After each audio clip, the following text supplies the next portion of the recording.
చిరు God father గా theatres మీద దండెత్తబోతున్నాడు. 15 రోజుల గ్యాప్ తో మళ్లీ సినిమాలకు సై అంటున్నాడు. ఇక బాలయ్య నుంచి నాగార్జున వరకు అంతా లెక్క మార్చారు. దసరా తర్వాత దరువు మార్చేస్తామంటున్నారు. గాడ్ ఫాదర్ మూవీ దసరాకు రాబోతోంది. ఈ సినిమా విడుదలైన 10 రోజుల వరకు ఫిల్మ్ టీమ్ ఈ మూవీ సందడిలోనే ఉంటుంది.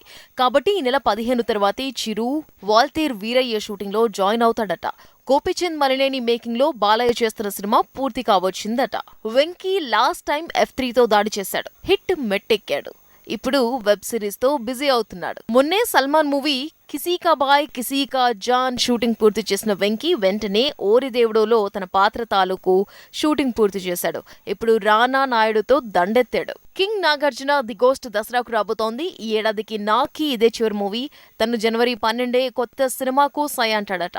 అప్పటి వరకు బుల్లితెరకే పరిమితమవుతాడట. మాస్ మహారాజా రవితేజ ధమాకా మూవీ కూడా పూర్తి చేసుకుంది. నవంబర్ 2nd వీక్ లోగా షూటింగ్ కి గుమ్మడికాయ కొట్టేస్తోందట ఫిల్మ్ టీమ్. డిసెంబర్ లో రిలీజ్ అంటూ ప్రచారం పెంచేశారు.